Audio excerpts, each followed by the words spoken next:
We had the idea to make a kind of fresh take of Churchill, something never been seen before, and show him in a completely new light.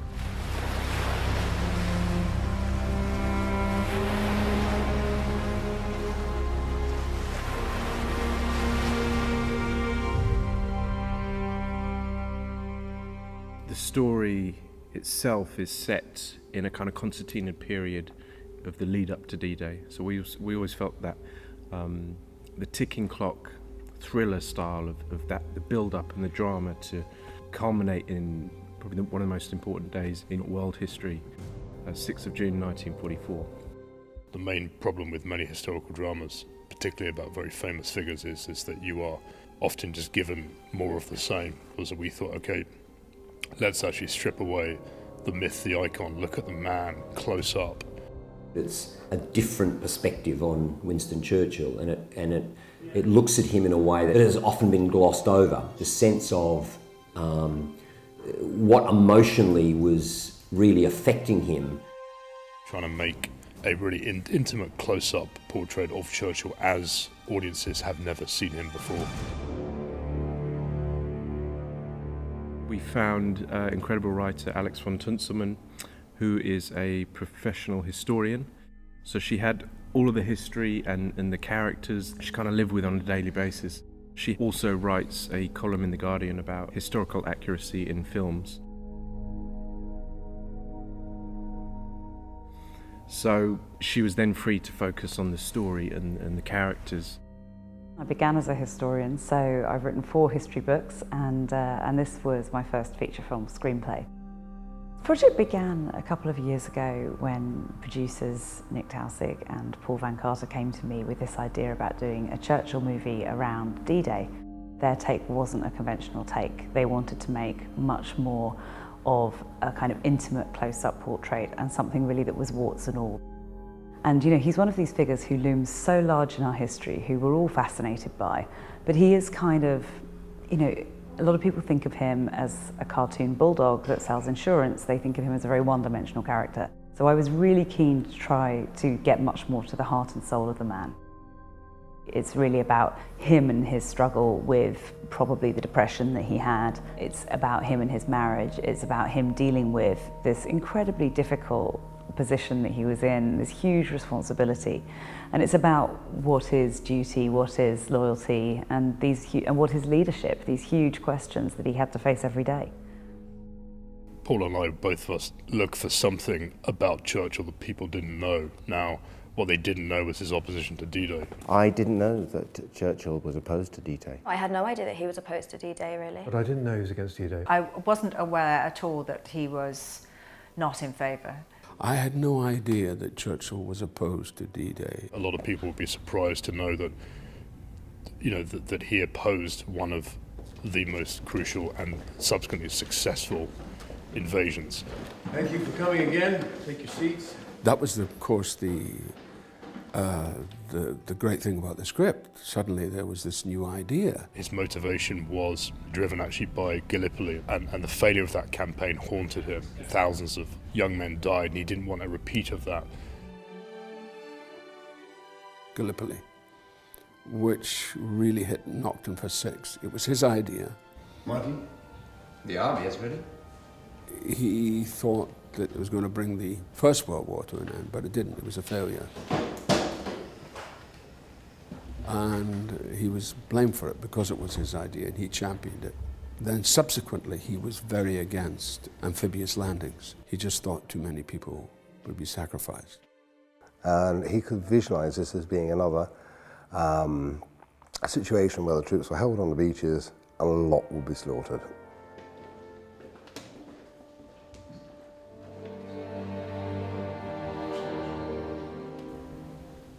There's this line that he really did say the night before. He said to Clemmy, you know, by the time we wake up in the morning, 20,000 young men may be dead. And I think that tells you that this was a real concern for him. So, because he was tormented by this Gallipoli thing. Also, he was a manic depressive. He drank to ease his depression. He called it his black dog. And we have elements of that in the movie, which are great. But also, I think it's important that he was at a point in his life where he was feeling a kind of crisis, you know, where he had been this guy who'd come in 1940 and had been this great hero. And by this point, people were starting to whisper about him that perhaps he was past it. As the war became entrenched, Churchill became somewhat isolated and somewhat marginalised as younger, more experienced men took over running the war. And so it's really about also building in that sense that, you know, perhaps his opposition was this kind of raging against the dying of the light, you know, this kind of last push to really assert himself. In a sense, this is a coming-of-age movie. So I think that story of actually, you know, an old man wrestling with his conscience, wrestling with what could happen, and that's something that I think a lot of us didn't know. So we've got a fantastic casting director, Daniel Hubbard, and Dan, he got us Brian within a week. Somebody had the idea that I should be in a film of Churchill, and they sent me the script. And quite frankly, I couldn't believe it. The script was perfect. Alex von Tunselman, who's this remarkable historian, wrote this amazing script, and I just thought, well, this is something, you know, they don't come along too often, these kind of roles. And particularly the depth and the shade, and this was Churchill that we'd never seen, and a Churchill that we didn't know about his relationship to the whole D-Day business, and it made it wonderfully exciting. So I kind of thought, yeah, I'm in. We really wanted to work with Brian because he's got he's a really strong character actor, but also has a kind of unnerving likeness and similarity to the man himself. He also has that kind of slightly has that Churchill bulldog quality about him. In many ways, Brian changed the face of how serial killers are depicted in Michael Mann's film Manhunter. And since then, I've always felt that he's such a strong and interesting actor, doing the unexpected and creating the unexpected. And so for him to play Churchill was a very exciting thing to work with him and create this film together. Within a week of sending that first offer out, and all the other roles kind of came to the project once Brian did. John Slattery joined us to play Dwight Eisenhower. I've always been a fan of Brian Cox. What drew me to the script was just the scenes between Winston Churchill and Dwight Eisenhower. As research, I read every biography. I've watched what film there is, listened to recordings over and over again, rented studios in New York and walked around and back and forth. It's a hell of a gamble. It's the best possible gamble. Really trying to figure out what the pressure was like of the decisions that he had to make. Okay, let's go. It's daunting, you know, to play a character like this. Bring Captain Stagg a photograph. But if the scenes are as good as they are, you can just play the scene and let the rest of it kind of take care of itself. And then, of course, the other wonderful prospect for me was when finally Miranda Richardson came on board to play Clemmy. And Miranda is like, I mean, she's just a joy. She happens to be, I think, apart from one of the finest actresses I know, she's joyful. I was interested in the domestic side of things. What was home life like? You know, how do you operate when you're, as it were, off camera as a couple? And also the fact that Clementine is only just beginning to come into the public awareness, because she very much kept her light under a bushel. It was all about pushing Churchill forward, even though she was extremely smart and absolutely what you would hope and expect of the partner of such an important person. And I find that quite interesting, that actually she had a lot to say on the home front, but it wasn't really in the public domain. She is a fantastic actress to work with. She's so generous. And then we've had some wonderful supporting actors, Julian Wadham, Danny Webb, Ella Purnell, who's a wonderful young actress, joined to play the character of Helen, who is Churchill's secretary. I thought it was just a beautifully written script. What I loved the most about the character was the fact that it was the secretary that sort of brings him out of his slump and makes the audience see that he is just human, he is just a man, you know. And she has a very important role actually in the arc of Churchill, and almost he's a coming of age story at the age of 70, that he learns where his place is in life and as a man and as a leader of Great Britain. And I believe she informs that part of the story, that she allows him to reconnect with the people. I did a great deal of preparation for this role because I think, you know, when you're doing something as it's real life and it's a historical event that is huge and important to so many people, so it's important that you play it accurately. My great-granddad, he still has a couple of typewriters, which he gave to me to practice when I told him I was playing the secretary, and him and my great-grandma were giving me secretarial lessons, you know, on how to do all of that properly, as they say. I think that when you're doing a period piece, you've got to be sure that you're getting the small detail right, how the uniforms are, how people march, how people salute, how people stand. Without those little details, people tend to pick holes. But watching the production team recreate the sets, it's been absolutely superb. I mean, they've done very much in period, very correctly. I love wandering around the sets for this movie. They had these beautiful kind of mocked up desks with all the documents on them, and I thought, you know, I'm just going to take a look. Let's see how accurate they've been. And the documents on the desks were from the right week that this actually happened, and I thought, wow, that is real attention to detail. Nobody will see those on screen, but I love that kind of detail, that devotion to a job. That's real love, that is. The real challenge in trying to transform Brian into Winston Churchill was create a kind of workable day-to-day character that you could maintain in the kind of schedule that we had, on the budget that we had, and the time that we had. You know, some people who play Churchill will attempt like a kind of a fat neck and a bald cap, and that can be really debilitating for an actor, and a 2-hour makeup process in the morning would have completely crippled our timings. So we were left with subtle transformative ideas that would just nudge him towards Churchill and kind of try and bridge the difference between Brian and Churchill. So we were shaving his hairline back, and then we would highlight his scalp with sort of reflective materials. Brian has a very, very prominent cleft in his chin, so it was really important to try and knock that back. So we had some small pieces made, they're sort of transfer prosthetics, and we put them on for the first time on the Monday morning when we shot. We shade under his bottom lip because Churchill was quite pouty.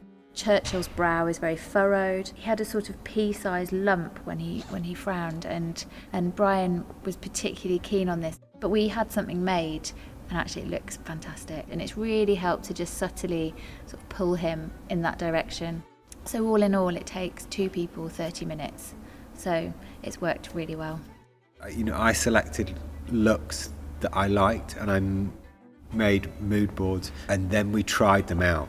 And Brian's amazingly collaborative, and we went through a process of 3 different fittings, trying out the different looks, the different iconic Churchill looks. And when we saw him in Brian's own state, you know, darker hair, you know, a goatee beard. You know, once you'd got rid of the goatee beard and the hair had got lightened, already you could see the mannerisms. So the moment he looked back in the mirror, he was now starting to try things out and experiment. The smile, the pout, and trying to do the sort of facial movements. And there was the transformation, you know, it's hairs on the back of your neck. And that's really exciting, you know, for us. It's kind of fantastic as a filmmaker when the character you're portraying has a visual iconography that is very profound. You know, you know exactly who it is. The key thing was really getting the image of Brian as Churchill.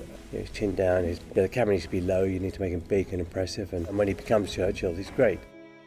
I'll tell you, there are moments in this film that I did a double take, and whoever I was standing next to in a scene would stop in our tracks because he looks so much like Churchill, and I know how hard he's been working on this and how gifted he is in the first place. So, I mean, not only is he uncannily similar to Churchill, but he also just brings something that's on the page to life with his movements. I mean, he just totally encompasses that role, and I really think he's perfect for the casting. It's always a great moment sometimes when you're working with a really great actor, a moment after the word action,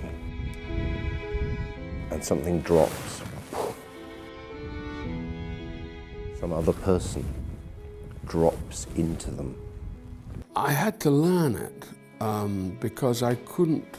I'm not one of these people who can learn the lines the night before. I have to know it all. In a way, it's a bit like, I treat it a bit like theatre. And I learned it for 4 weeks. I needed to, because you can't do this stuff. You simply can't give it justice if you aren't familiar and if you don't embody it. The way Brian, I think, had the whole vision of the film in his head, and his continuity and his consistency throughout the filming period has so aided this film. A great deal of what Brian brings to the screen with his character comes from inside him, and comes from the preparation he did, comes from his interpretation of it. He transcends into the character. It's just breathtaking watching this transformation happen in a moment, in a matter of seconds. That Brian just became him. He was the lip, the bearing, the speech, the weight of the man arrived. That's the first time we see him in full costume on set with the whole thing done, and then suddenly he does the body and the walk with the cane.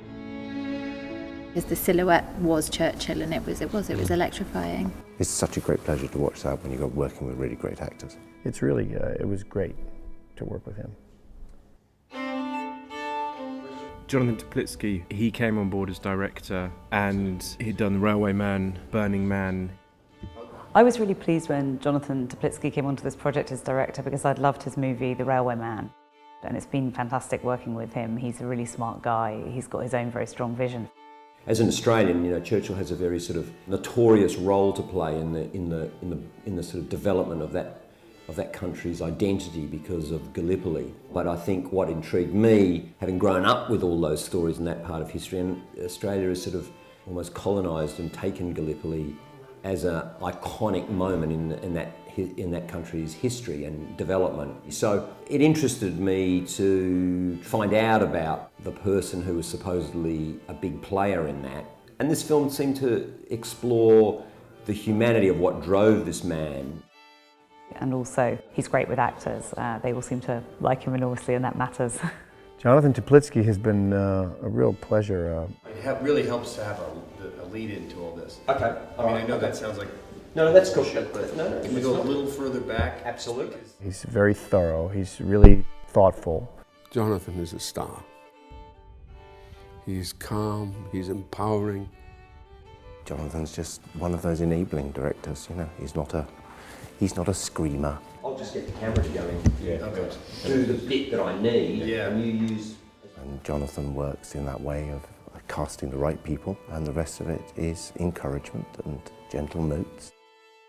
He always asks you towards the end to do it a different way, which actors like. Give you something else to think about on another take.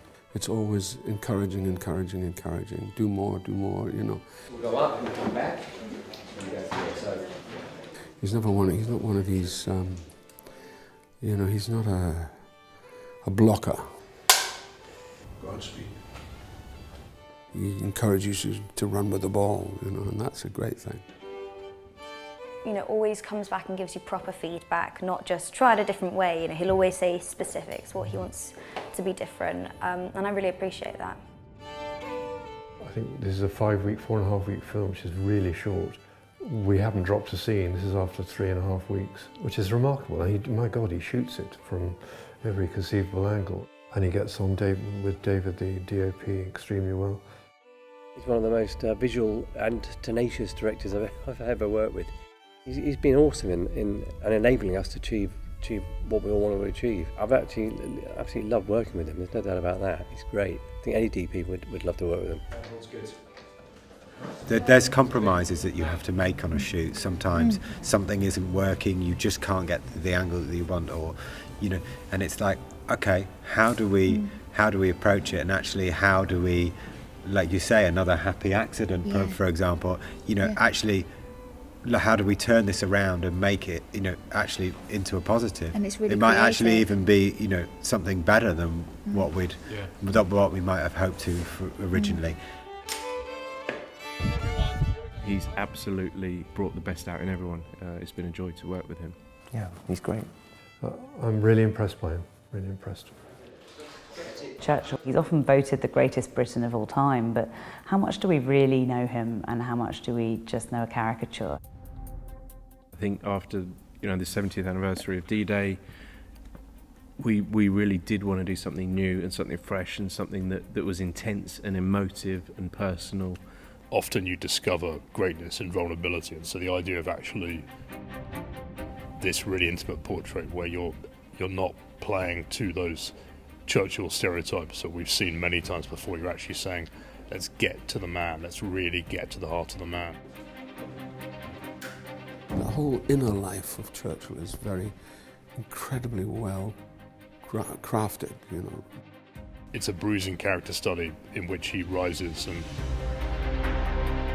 and actually, is kind of greater for it. And that's, I think, what really excited us most. When we think of a coming-of-age movie, of course we think of, things like Stand By Me, where it's a bunch of kids, but actually... The film, in many ways, is about what it is to get old and think that you know everything, and yet to have it revealed that there's so much more to learn.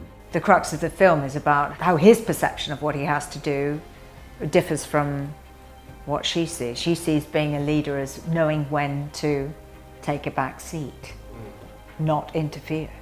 I don't think that goes away. Even when you're 70, that's something you still have to face. Men will die tomorrow. This film is like an incredible gift, for a 70-year-old. But not let a single one of them die in vain. I've had tremendous fun. It's going to be hard when it finishes.